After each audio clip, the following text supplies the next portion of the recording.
Bon, un petit, voilà, donc j'ai fait sommaire, je fais simple. Donc un petit contexte d'audit. Commence toujours par un contexte. Quand ça va pas, on vous convoque, on vous dit voilà, il y a tout ça, il y a tout ça. Et puis il y a plein de réunions. Voilà, vous savez, c'est voilà. Et puis du coup, voilà. Donc moi j'ai appelé tout ça contexte de l'audit. C'est pas l'audit. Ensuite, audit de code, parce qu'on vous, c'est l'artefact qu'on va vous donner, un des artefacts. En réalité derrière il y a ça. Voilà. Et là c'est la source des problèmes généralement. Puis ensuite on fait des précos généralement. Puis le client, comme il ne comprend rien au préco, on lui fait une synthèse. Parce qu'il a besoin, parce qu'il y a deux populations. Il y a ceux qui ont écrit ici l'œuvre, le chef-d'œuvre ici, et ici, il y a ici ceux qui décident. Donc il faut quand même leur dire, voilà, il y a ça, il y a ça. Et vous allez voir qu'on n'a pas tellement le choix dans le mode de remédiation. Contexte de l'audit, première chose, moi, j'essaie de regarder le marché. C'est de l'embarquer, c'est pas de l'embarquer, c'est transactionnel, il y a de l'argent, il n'y a pas d'argent, etc. Qu'est-ce que c'est que cette application? Donc, son secteur, son cycle de vie, ses obligations et contraintes. Ce pas les mêmes enjeux. On ne va pas coder de la même façon. Du coup, OK, mais ça fait quoi? Donc, ça va, là, je travaille pour un industriel qui fait des avions, etc. Donc, c'est pas la même chose que quelqu'un en ce moment qui essaie de faire des cagnottes. Ouais. Ensuite, les équipes. Voilà, les équipes et les outils. Parce que généralement, les outils sont promus par les équipes. J'aime bien cet outil-là parce que je le connais. Je ne sais pas ce qu'il fait, hein, mais c'est bien de l'utiliser. Donc, les outils, ils arrivent un petit peu par capillarité, par culture, etc. Donc, voilà, donc problème de maturité, les pratiques, les outils utilisés, les conflits, parce qu'on a des gens là. Je n'étais pas d'accord avec l'outil, tout ça, c'est n'importe quoi, blablabla. OK, donc ça, il va falloir qu'on comprenne pourquoi. Alors, un outil, ça peut être une librairie pour nous, hein. Du code exogène, on va dire. Et puis ici, l'ingénierie amont, 50% de la non-qualité, elle va arriver par là. C'est sûr. Certain. Parce que gérer la documentation, gérer la modélisation, c'est du code. Sous une autre forme. Et ça, si on le perd, on n'a plus de quoi raisonner à haut niveau. Puis quand les délais se compriment, quand les sprints s'accélèrent, la dette, elle s'accélère et ensuite, c'est fini, on est sur un tapis roulant, on n'est plus sur du dev en cours, et voilà. Et bon, après, ça finit par, comme vous savez. Et ensuite, les douleurs. Là, il y a tout un volet douleur ici. Ah, ouais, l'application, tu sais, elle est lente, elle bloque. Ah ouais, elle a été testée avec quel niveau de concurrence? Pas de quoi? Bon, voilà. Des lenteurs, des fois il y en a, des fois il n'y en a pas, il y a des régressions, etc. Donc tout ça, on va se plaindre. De toute façon, si vous êtes là, c'est pour justement entendre tout ça. Donc il faut les laisser parler. Voilà. Et ensuite derrière, pardon. Ouais, des verrous, ça c'est le grand classique des verrous. Approche de capture. Alors moi, généralement, ce que je fais, je mets en place une data room. Ensuite, je prévois des ateliers d'expression des besoins pour capturer tout ça, avec toutes les parties prenantes. Si possible, j'enregistre. Voilà. Ça été possible avec certaines personnes, entreprises travaillent dans la défense, entre autres. Préparer les sessions avec des supports, généralement, puis surtout cadrer ici avec des questions. Parce que sinon, ça part dans tous les sens. Eh ouais, mais je t'avais dit, il ne faut pas faire ci, il ne faut pas faire ça. Alors, généralement, quand il y a le chef qui est là, bon, ça ne parle pas tellement. Fréquence, des questions, par exemple, la fréquence de l'adaptation au marché. C'est tous les jours, c'est réglementaire, c'est une obligation, on peut différer ou pas. Voilà, les plages d'utilisation, s'il y a des SLA, tout, etc. Donc, il y a toute une checklist. Une fois que j'ai ça, moi, j'arrive avec des odeurs du logiciel empiété. Parce que j'en ai fait quelques-uns des audits. Et là, j'arrive avec, voilà ce qu'il y a dans mon cerveau. Hein. Du monolithe, de l'anémique domaine modèle, du data-driven, des mauvaises utilisations des ORM, hein, on va en parler, violation des principes de responsabilité, qui est responsable de quoi, qui fait quoi dans le code, blablabla. Pas de contexte fonctionnel, problème d'urbanisation, abstraction, c'est plus abstraire aujourd'hui. On utilise des outils, on tire des dépendances, puis après, on verra. Les points de validation, on en met partout, alors qu'ils devraient être centralisés. Un use case, ouais, bof, entité, mauvaise utilisation des principes d'injection de dépendance et d'inversion de contrôle, bref. Voilà, cul-de-sac sémantique. Qu'est-ce que c'est que ce truc? Ben, une partie de votre dette va arriver par la sémantique. Désolé, hein, on fait un framework métier, on capture l'ubiquitous language, vous vous trompez dans le naming, et à vie, vous avez un cul-de-sac. Sous modèle 1, sous modèle 2, interface. Qu'est-ce que je mets après interface? Rien. Donc, vous avez bloqué le modèle. Vous laissez toujours ouvert votre framework pour qu'il puisse s'améliorer en descendant. Donc, si vous le fermez, même l'OCP sémantique, c'est ça. Donc, vous allez voir qu'ici, une partie de votre travail, en génie logiciel, c'est de capturer les bons termes. Voilà, pas de transaction métier claire. Je ne sais pas ce que c'est une transaction aujourd'hui. C'est pas vraiment. J'ai été effaré. On en parlait tout à l'heure, justement, dans le bancaire. Pas de dépendance. Alors, là, c'est un sujet. Hein. On dépend de tout aujourd'hui. De tout. On tire des composants partout, etc., etc. Donc ça, vous allez voir qu'une partie de la dette passera là-dedans, etc. Donc j'arrive avec ça. Après, j'utilise des outils. Et les outils, ce n'est pas l'audit. Les outils, c'est les outils. Vous allez voir, j'ai une philosophie avec les outils. Moins j'en dépends, mieux c'est. Mais ils sont nécessaires quand même, parce que je ne peux pas tout faire. Alors, ben, j'ai des outils pour quoi faire. Premièrement, pour cartographier. Généralement, j'utilise Visual Studio Entreprise, et ça me va bien. Puis quand c'est vraiment gros, j'utilise NDepend, qui est un parseur statique qui permet d'avoir vraiment une représentation graphique de haut niveau, et surtout qui va pouvoir gérer des dépendances, enfin des dépendances juste en posant la souris ici, il va rétro-éclairer, et on va voir ici les impacts. Voilà, donc ça, c'est très bien, généralement.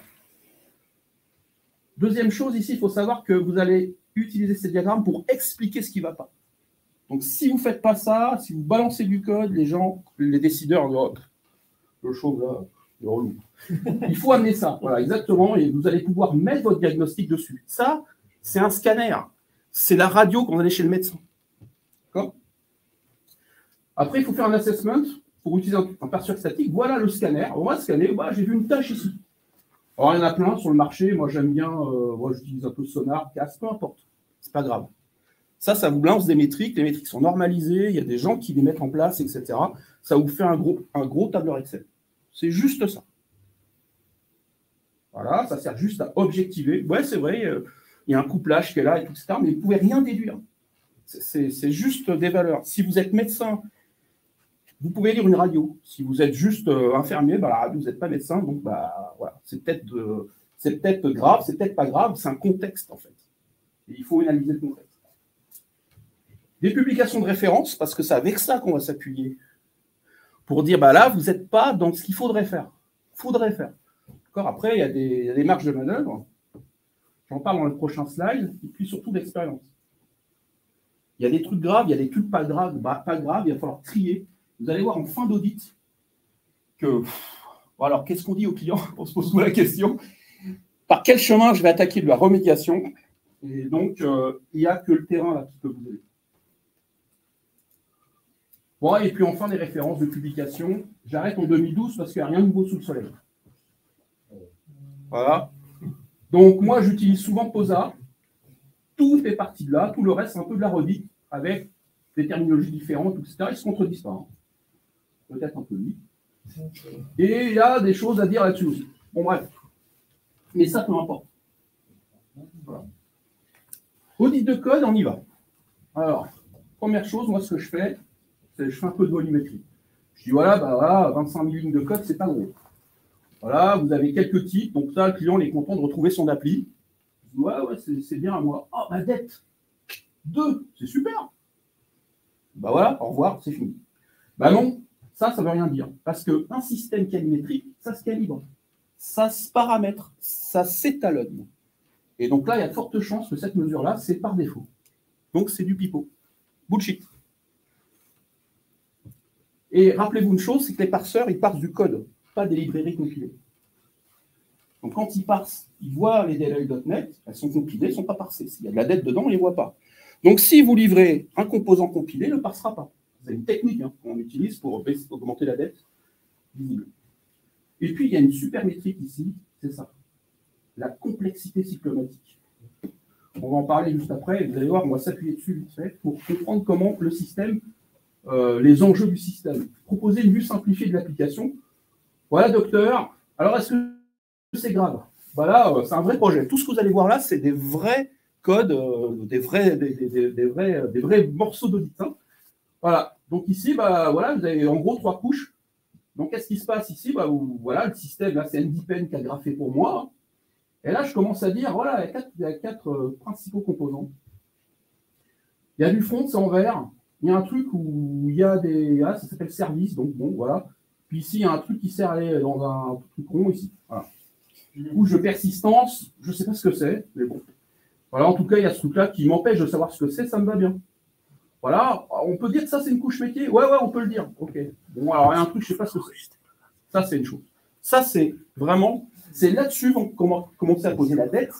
Et comme c'est un schéma, ça va être lisible par des boss, hein, par les gens, les chefs de projet, les décideurs, etc. Donc ça, c'est très important de bien déjà... Voilà. Et puis ici, on va commencer à dire, ouais, ben là, vous voyez, il manque... Là, c'est prise directe, c'est bizarre. Pourquoi là, s'il y a des variations ici, bim, enfin, des variations ici, bim, ça va remonter. Donc, commence à dire que là, bah, en fait, il n'y a pas d'abstraction, pas trop. On le dit gentiment. Hein, tu vois. Puis ici, il y a des trucs bizarres quand même. Voilà. C'est marrant que le front, il se permet d'aller voir des données qui, normalement, il ne devrait jamais voir. Et pourquoi ici, elles ne sont pas motivées par un vert pour pouvoir les appeler? Oh, bah, je ne sais pas. Bon, bah, ça, c'est une autre architecture. Voilà, vous voyez, c'est un autre type de couplage. Donc là, on a fait, soi-disant, des microservices. Je ferme la parenthèse. C'est ce que m'a dit le client. Je dis OK. Donc, voilà. Et donc, je dis OK, très bien. Il y en a 58 dans sa solution. 58, et là, c'est le drame. Parce que là, il nous a fait des monolithes partout. Puis, il s'est dit, comme je mets sur HTTP, bah, c'est super. C'est plus couplé. Ouais. Et moi, je m'en fiche de ça. L'application, là, si lui, il casse, là, est-ce que tout ça, ça fonctionne? Bah non. Bah, ok, donc c'est couplé. Ah, mince. Et puis ici, il y a un autre truc, c'est la dépendance des outils. Marius. Les DLL d'intégration ici, ils vont arriver là-dedans. Bah, c'est en prise directe aussi. Donc là, le gars, il se tape 2 dettes, hein, dans son métier, et le métier externe, exogène. Donc comme il n'y a pas d'abstraction, bah, se le prendre à la première modification, bah, il va se retrouver ici avec un redéploiement, etc. Bon, moi, j'appelle ça du code spaghetti. Je préfère les lasagnes. Mais le code spaghetti qui est là, c'est vraiment du vrai code. Hein. Alors, répartition de la dette, c'est quoi cette métrique-là? CC. CC, c'est la complexité psychométrique. C'est le nombre de décisions que je prends à un instant. Donc là, je prends 15 193 décisions. Donc, j'ai un if, je pars dans une branche, c'est 1. J'ai une boucle, c'est 1. Je sors de la boucle, c'est 1. Donc, toutes les décisions, voilà. Et ensuite, ça, ce que je fais, je calcule, je distribue, en fait, ça doit faire 100% de toutes mes décisions. Et je vois ça. Et je dis au client, c'est marrant, votre front, là, il prend beaucoup de décisions. Quand même. Il n'aurait pas à en prendre autant. Mais pourquoi il prend autant de décisions alors qu'ici, les décisions devraient être ici? Généralement, c'est 80-20. 70, 30. Bon, là, OK. Donc, vous voyez le principe, ça s'ascule avec VS, vous n'avez pas besoin d'autres machines. Là, c'est la même chose pour un autre client. Vous voyez que je l'ai représenté autrement. Lui, il fait très fort. Hein. 80% des décisions sont prises à l'extérieur de son cœur de métier. Voilà. Ça, c'est le métier chez ce client-là. Donc là, on leur dit, c'est pas beaucoup quand même. Donc, ça veut dire que les décisions ici, vous les prenez là. Et comme vous les prenez dans un cluster technologique, vous amenez aussi les problèmes du cluster technologique. Et donc, vous mélangez 2 problèmes. Le problème du métier, le problème de la techno. Ça, c'est moche. Là, c'est la même chose, mais vu avec NDPend, qui va vous donner une distribution de calorimétrie, hein, c'est comme ça qu'on appelle. Et là, vous avez ici le réglage par méthode. Donc ici, vous voyez un composant. Et vous voyez ici la distribution, en fait, ici, il y a un réglage. Et vous allez pouvoir avoir des seuils qui sont atteints, et puis une couleur. Ça permet de montrer au client où se trouve, de voir où se trouvent les nœuds, en fait, où les décisions vont se prendre. Et donc, tout ce qui est vert, je ne vais pas regarder, parce que je n'ai pas trop de temps, généralement, pour faire un audit. Donc voilà, donc ça, c'est des outils. Ne tirez aucune conclusion, c'est juste pour aller à l'endroit où ça fait mal. Alors, on y va. La dépendance de l'application code externe. Premier problème, généralement, on fait ça. Voilà, j'ai EB+, ça, très bien, voilà, et je tire directement une dépendance. Super. Ça, pour mon application, c'est le détail. À toute variation de ces composants-là, entraînera une recompilation du reste. Et je ne devrais pas. C'est pas possible, ça. Du coup, il lui manque des couches d'anticorruption. Cette couche anticorruption, elle est faite pour contenir la dette ici. Elle ne peut pas remonter, elle est bloquée ici. Parce qu'on va passer par un contrat. Ah, il faut faire des contrats. Ouais, c'est pénible, mais c'est comme ça. C'est le contrat qui va vous tenir en vie. D'accord? Qui va protéger, exactement, c'est un firewall. Il va dire, tu as cassé le contrat, tu ne peux pas aller plus loin, quoi. Et ça, c'est top.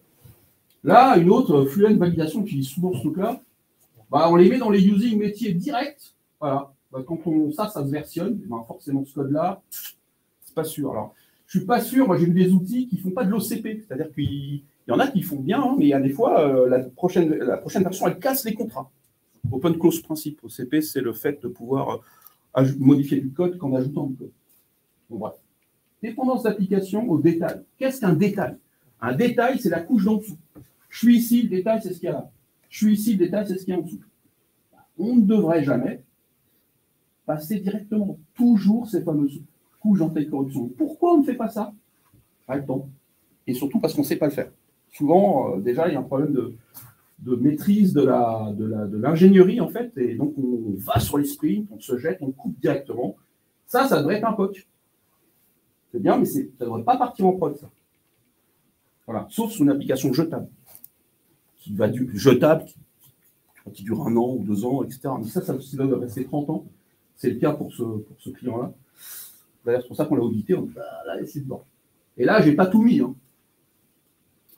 Alors, stratégie des règles métiers, ça c'est un grand classique. Pourquoi on s'embête à faire des architectures? Pour essayer d'isoler ce qui va bouger dans votre code. Bah, lui, il l'a mis en dur. Derrière un. Voilà. Donc, on a ici une contrainte. Il y a une différence entre une contrainte et une rules métier. Voilà. Ça bouge en permanence. Et ce code-là, il devrait être encapsulé derrière une classe qui devrait être chargée dynamiquement.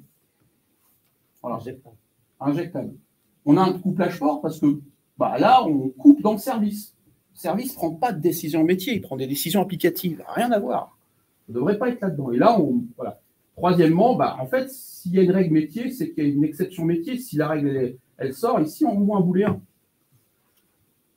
Vous n'êtes pas sûr que derrière l'auticast, etc., donc, ce n'est pas possible. Donc, voilà, typiquement, ça, je sais déjà que ça va mal vivre. On est obligé de le remonter. C'est des odeurs. Hein. Un exemple. Le SSOT, j'en parle aussi, il y a un single source of truth, ça veut dire que en fait, vous devez centraliser vos règles. Hein, bon. Absence d'exception métier, c'est pareil, vous avez des règles métier, new exception. Ok, on est dans un truc qui fait phone number validator, et là, pourquoi on ne sortirait pas un phone number exception? Parce que ça n'a pas été spéqué. Vous savez, les 50% de dette, c'est ça. Ça veut dire que là, en fait, c'est sémantique ici. Comment je catch? Comment je sais? Système exception, ça dérive de la CLR. Donc, c'est mélangé à du code qui va planter éventuellement dans la CLR. Ça, c'est très grave, ça, c'est pas grave. Si je faisais hériter de mon exception ici, il suffirait que j'aille voir si je trouve cette classe-là dans l'arbre, et je sais que c'est pas grave. Donc, je ne loguerai pas. Donc là, j'ai des applications, notamment un gros patrimoine, où j'ai des gigas de logs. Et ça encrasse tout le système. C'est bien ingérable. Ils ne savent même pas comment. Ils mettent du Kibana, du truc, du machin. Tout simplement parce que ça, c'est mélangé à des choses. Seulement ces exceptions natives CLR sont dangereuses et sont vraiment. Voilà. Là, on a juste à réinitialiser le service pour dire mon coco, tu n'as pas l'âge, ton téléphone il n'est pas bon, tu n'auras pas besoin de loguer. De loguer et dire là, il y a un problème, mon disque dur, il n'est pas bon. Et donc, ça, c'est comme ça qu'on arrive à saturer un petit peu les systèmes, et ça, c'est du code SMAIL. Bon, voilà, c'est la même chose. Donc ça, c'est une autre présentation qui veut dire qu'il fait exactement la même chose. Je passe. Anemic Domain Model. Celui-là, c'est mon préféré. Et souvent, ça vient du fait qu'on intègre des ORM. Je suis désolé, je suis obligé d'en parler. Anti-pattern Anemic Domain Model. Voilà ce que c'est quoi un modèle anémique. Ni plus ni moins, c'est une entité qui se prend pour une entité, mais qui n'en est pas une. C'est quoi une entité qui n'en est pas une? C'est une entité qui ne fait rien. Là, vous voyez, vous êtes bien dans le domaine. Voilà, ici, là, donc je vois les métiers ici. Puis vous avez des propriétés. En fait, c'est des datas. Des datas, des structures de data, etc. Voilà. Donc ça, en fait, techniquement, c'est des DTO. Et ça se prétend être des entités. Vous voyez, elles ne font rien. Et comme elles ne font rien, les choses à faire sont écrites ailleurs. dans quoi? La couche service. La couche présentation. Ou la couche présentation, ben là, je n'irai pas jusque-là. Voilà. Mais la couche service, au moins. Là. Donc, vous avez ici des services God, Dieu, qui font tout, complètement déresponsabilisés. Et finalement, la couche de domaine, en fait, c'est un présentoir de données. C'est SQL Server. Mais avec des objets. Hein. C'est SQL Server. Et le gars, là, il va faire sa petite requête qui va bien, là, à l'intérieur. Voilà, ici, là. Et puis, il va en rajouter. Puis, vous allez avoir 200 lignes ici, comme ça, à la fin. Et en fait, il va taper dans les données, il fait ce qu'il veut, etc. Vous ne faites pas de la reuse comme ça. C'est-à-dire que moi, ce qui m'intéresserait, c'est de récupérer cette classe-là, la mettre dans un autre contexte, et avec toutes les règles et le contrôle qu'il y a là-dedans. C'est ça qui est intéressant. Donc là, ben, tout ça, ça ne sert à rien, parce que de toute façon, on ne pourra pas le réutiliser pour d'autres ingénieries. Et donc, vous perdez énormément en industrie. C'est pour ça que vous n'êtes pas véloce. Et ensuite, ben, ça n'empêche pas que ce modèle-là, il va être appelé par différents types de services. En plus, je les ai marqués là. C'est compliqué. Donc, Analytic Domain Model est considéré par ses auteurs comme un échec à modéliser des solutions de manière orientée objet. Tout ça, c'est M. Fowler et Evans qui ont publié pas mal là-dessus, vous connaissez. Il y a une ressource, c'est décrit. Voilà, donc là, je remets un autre, j'en mets une petite couche. Il y a vraiment, je le vois systématiquement. EF, il fait ça. Si vous regardez la littérature, et vous allez mettre ça dans des objets, et puis derrière, vous balancez ça dans des services, etc. etc. C'est un Analytic Domain Model. Moi, enfin, on en discute, c'est réel. D'accord? Voilà. Bon, il y a un éditeur que je connais bien qui dit qu'il serait bien de faire ça. Ah, c'est pas moi qui le dis. Hein. Donc, il faut mettre ici des datas, puis ici. Voilà. Notez ici que order n'empêche pas d'utiliser un autre objet en interne en délégation. Je fais plein de cours de PO, là. Et c'est comme ça qu'on devrait modéliser les applications pour qu'elles soient durables et qu'elles résistent en fait au stress de son environnement qui est le marché et les ajustements réglementaires. On va méditer. L'application monolithique, c'est ça.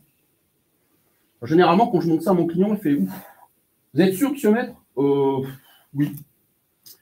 Donc ça, quand vous voyez ce genre de choses, bah, généralement, le client il comprend tout de suite. Ça, c'est la force des schémas.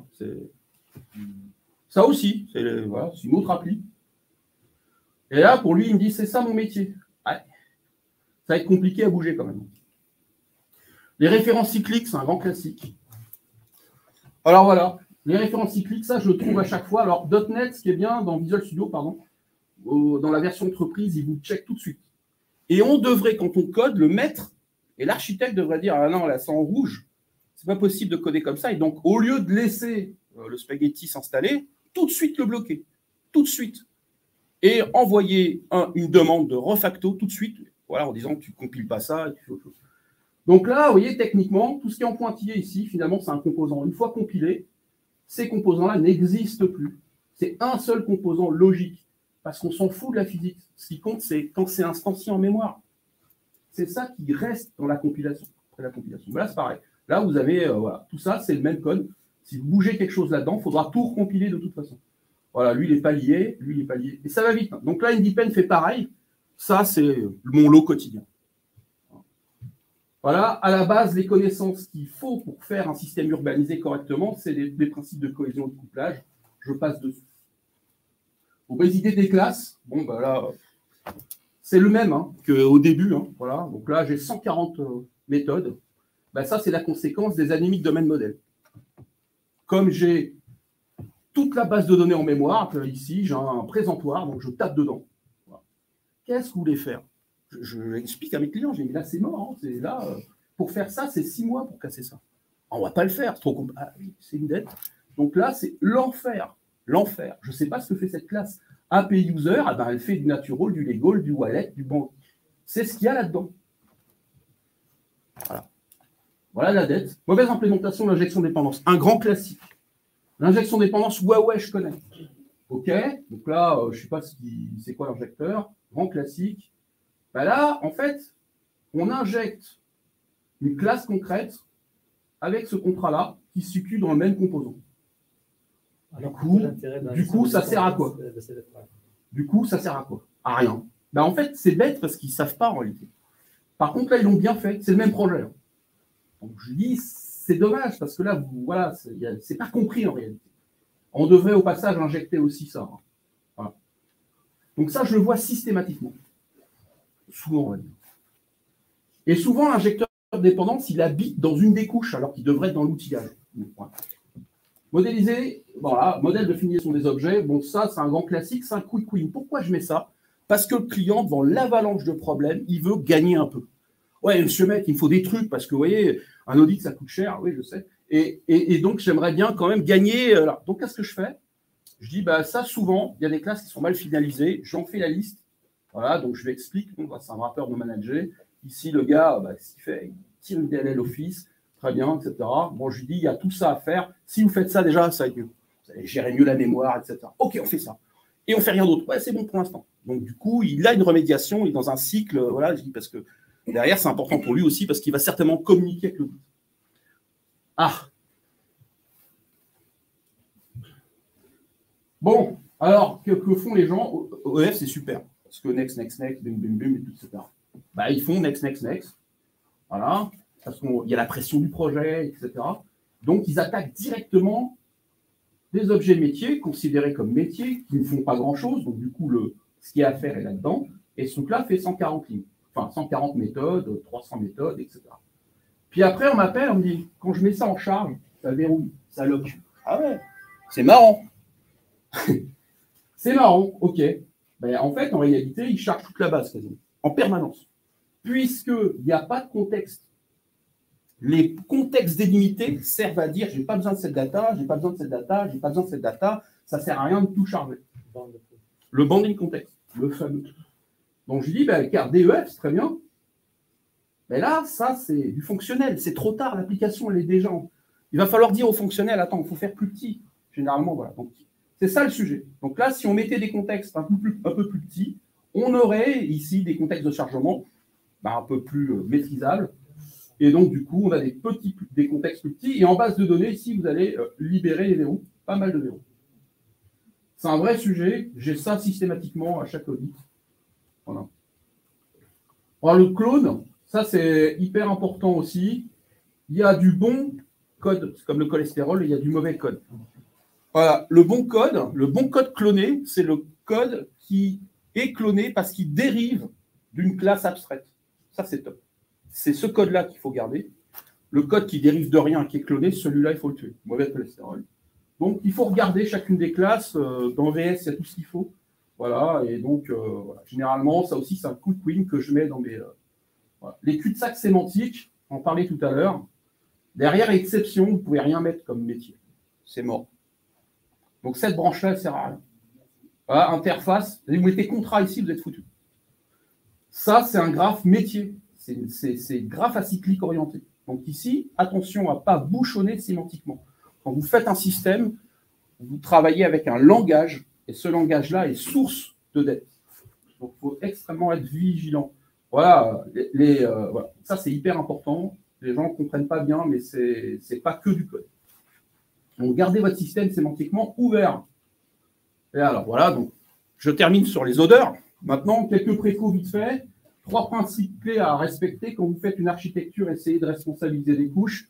Les 2 couches qu'il y a à l'extrême ici, c'est les couches technologiques. Là, vous allez poser votre techno et tirer la planète de DLL que vous voulez. Ça m'est égal. Là, c'est pareil. Par contre, ici, jamais. Jamais. C'est du... voilà. Donc là, évitez de bypasser une couche, évitez de remonter dans une couche, et surtout ici, mettez des couches d'anticorruption. Si ça pète, c'est là que ça pète. Et votre métier ici, il est protégé. Voilà, donc je ne rentre pas dans le détail de cette organisation-là, ce n'est pas le but aujourd'hui. Mais vous voyez ici que mes outils vont être intégrés à travers des couches d'anticorruption spécifiques. Si vous faites ça, ça ne bougera pas. Quand je vous dis ça ne bougera pas, ça ne bougera pas. Parce qu'il y aura des clashs, mais ça ne va pas dégénérer dans l'application. Quelques préconisations supplémentaires. Donc, gardez indépendants vos frameworks tiers. Les détails, on s'en fiche. Pour le métier. Les règles de dépendance, on ne bypasse pas une couche. Les entités, travailler des entités et des cas d'utilisation. Les cas d'utilisation, c'est l'application des entités, c'est le métier, c'est 2 choses différentes. Séparez les biens. Mettez tout ce qui est technique dans des zones spécifiques, qui sont des adapteurs, des convertisseurs de ce que vous voulez. Généralement, on convertit un format, on a un autre. Par exemple, le MVC, c'est juste une façon de présenter l'organisation visuelle. Ça n'a rien à faire. SQL Server, c'est une façon de stocker. Et le métier s'en fiche complètement. Voilà, les principes d'inversion de contrôle et d'injection de dépendance, j'en parle pas. Et surtout, les transmissions des données aux limites. Ça, c'est hyper important. Parce que, généralement, c'est là qu'on tire. Hein. Moi, je vois des types dans toutes les couches, c'est les mêmes. Attendez, une couche, c'est souverain. Il y a les types que vous voulez. Vous ne pouvez pas imposer des types dans toutes les couches. Donc, isoler les types. Un DTO, c'est une isolation technique, enfin, sémantique, de type et de structure. Il y aura du mapping à faire. Arrête avec le mapping. Préconisation supplémentaire. Tout ça, pour l'éviter, pour garder le contrôle, il faut modéliser. Vous n'allez pas modéliser sans un outil graphique. Je vous conseille d'investir dans cette techno-là. Je vous conseille. C'est un standard, c'est stable, et c'est fait pour la PO. C'est fait pour vous. Et ça, toute votre vie, vous allez le conserver. C'est un acquis. Moi, je désigne. Maintenant, au lieu d'écrire des classes, je les dessine, c'est pareil. J'ai des outils qui les transforment en code. Et le code, pour moi, c'est une sortie. D'accord ? Appliquer un processus rigoureux. N'oubliez pas, 50% de la dette future, elle va être là-dedans. Voilà. Les spécifications, c'est aussi une rigueur dans la spécification. Tout ça, c'est de l'UML. Donc, pensez-y. Je ne vous demande pas de tout faire en UML, mais au moins les grands principes, cadrez bien votre architecture. Gérer la traçabilité documentaire, je vous conseille d'utiliser Azure DevOps, quand même, parce que c'est pour moi l'un des meilleurs outils du marché, notamment pour plein de choses, mais je n'en parlerai pas là. Auditer périodiquement et dès le début votre code base, pas à la fin, c'est trop tard. Voilà. Synthèse d'audit, bon alors docteur, c'est grave. Bon, oui, vous répétez du code, oui, les responsabilités, il y a des classes dieux, vous comprenez, les DTO, c'est pas bien, oui, les contextes fonctionnels sont peu précis, il va falloir améliorer tout ça. Bon, voilà, isolation level dans les contextes, il va falloir gérer peut-être, ok. Bon, c'est bien. Ma synthèse. Première chose, arrêtez anémique domaine modèle. Utilisez le savoir-faire de l'entreprise, c'est sacré. Vous le sanctuarisez dans une classe et vous la gérez dans le temps. Ça vous évitera. Ça va vous permettre de faire du knowledge transfer. Hein. Je ne sais pas ce que fait Odeur, je dis que tu n'as pas besoin de le regarder, tu l'apprends, elle fonctionne, toutes les validations sont à l'intérieur. Et ça, c'est top. Ensuite, n'oubliez pas, vous avez deux approches. Soit vous structurez avec les données, soit vous structurez avec les comportements. Ça, c'est voilà, data-driven ou domain-driven. Le data-driven, c'est bien au début. À la fin, ça encaisse mal la complexité. Le domain-driven, c'est compliqué au début. Vous voyez ici, c'est dur, l'effort est compliqué. Par contre, c'est taillé pour demain. C'est future-proof. Quelle que soit la complexité. Parce que là, on va avoir des patterns pour organiser et gérer la complexité du métier. Parce que le reste, on s'en fiche. C'est de la techno. Et la techno va avoir de l'érosion. Elle va changer, etc. Et vous devez protéger la dette de vos outils, de votre système. Donc ça, c'est hyper important. Évitez le monolithique. Voilà, travaillez toujours avec des... Voilà, mais si vous faites du monolithe, si vous évitez les monolithiques, la seule façon ici, c'est de séparer correctement. Et séparer, c'est un problème. Donc, il faut vraiment apprendre à séparer les choses et les faire travailler de façon cohérente. Faites pas de gros contextes. Utilisez les ORM si vous voulez, mais attention aussi, ne travaillez pas trop gros. Et puis ici, docteur, vous pouvez déjà faire ça. Ça fera du bien à votre application. Mais bon, voilà. Tout ça, c'est le fond. Ça, c'est un peu l'aspirine. Hein. Donc, il faut quand même qu'ils disent « Ah, ben, je peux faire des trucs demain. » Oui, vous pouvez faire ça. Puis ensuite, il veut un plan. Alors, on lui fait un plan. Moi, je vous dis, ouais, vous n'êtes pas en .NET 6, passez en .NET 6, première chose. Ensuite, ici, votre code source ready. Ici, bah, vous mettez vos quick wins. Puis ensuite, vous tapez sur des chantiers beaucoup plus gros. Si casser la granularité pour faire plus fin, puis commencer à redécouper. Et puis, voilà.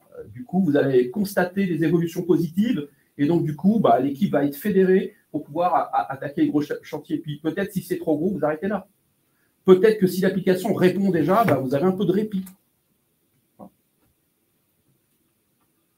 Là, c'est un autre plan. Voilà, c'est pour un autre client. Vous voyez ici, je propose de jalonner en fait son parcours un peu différemment. C'est pour un SI complet. Hein. Donc là, c'est pas une appliquette. Hein. Donc voilà. Et l'idée, c'est de viser au moins un standard de ce type-là. Et puis là, vraiment, s'il veut, il fait ça. Voilà, j'ai fini. Je pense que je suis à la ramasse là, mais c'est pas facile. Merci beaucoup. Y a-t-il des questions? T'es dans ton temps. C'est vrai? Ah bah, tu vois, mon temps habituel. Bon, j'ai un peu de temps pour répondre à des questions éventuelles. 3 minutes. Une question, 1 minute. Oui, je t'en Tu prie. n'utilises pas d'APM en plus, parce que là c'est sur le code, mais finalement on ne voit pas ce qui tourne. Enfin, on a des codes SML sur des pratiques de base. Ouais. On ne se rend pas compte non plus comment ça va tourner finalement en termes de résilience, performance, ainsi de suite. Ou dans tes audits, ils sont uniquement focalisés sur. Ouais, c'est déjà. fondation. Ouais, exactement. Moi, on me donne un zip où il y a 20 millions de lignes de code. Boum, j'installe ça sur ma machine. J'essaie de compiler et j'ai rien d'autre. J'ai rarement même des datas. Même pas le droit de les lire. Je n'ai même pas de base de données. Donc, je fais avec ce qu'on me donne et voilà. Sinon, il faut que j'aille sur site. Voilà. Donc, évidemment, si j'avais un peu plus d'éléments, bah, je fouillerais tout ça, etc. Je pourrais faire des audits sur les perfs, etc. Mais voilà. Sur la sécurité, etc., etc. Donc, moi, je suis vraiment spécialiste dans la qualité du code source, en fait, et les dégénérescences internes au niveau du code. Voilà. Et puis, je dis, bah, voilà, les causes, c'est ça. En fait, c'est les causes. Pas de bon code, mauvais code. C'est vraiment dans un contexte. Et donc, c'est ça qu'il faut étudier pour dire c'est un mauvais contexte, travailler sur le contexte. Les gens savent coder, généralement, mais ils ont besoin d'être guidés, d'être cadrés, en fait, positivement. Hein, parce que généralement, quand j'explique ça en séance, c'est du bon sens. Hein. Ah ouais, c'est pas bête et tout, etc. etc. Donc là, voilà, c'est vraiment, voilà, je suis vraiment spécialisé plutôt dans le genre de code, enfin, dans l'analyse du code source, pour l'instant. Je ne donne pas d'autres questions.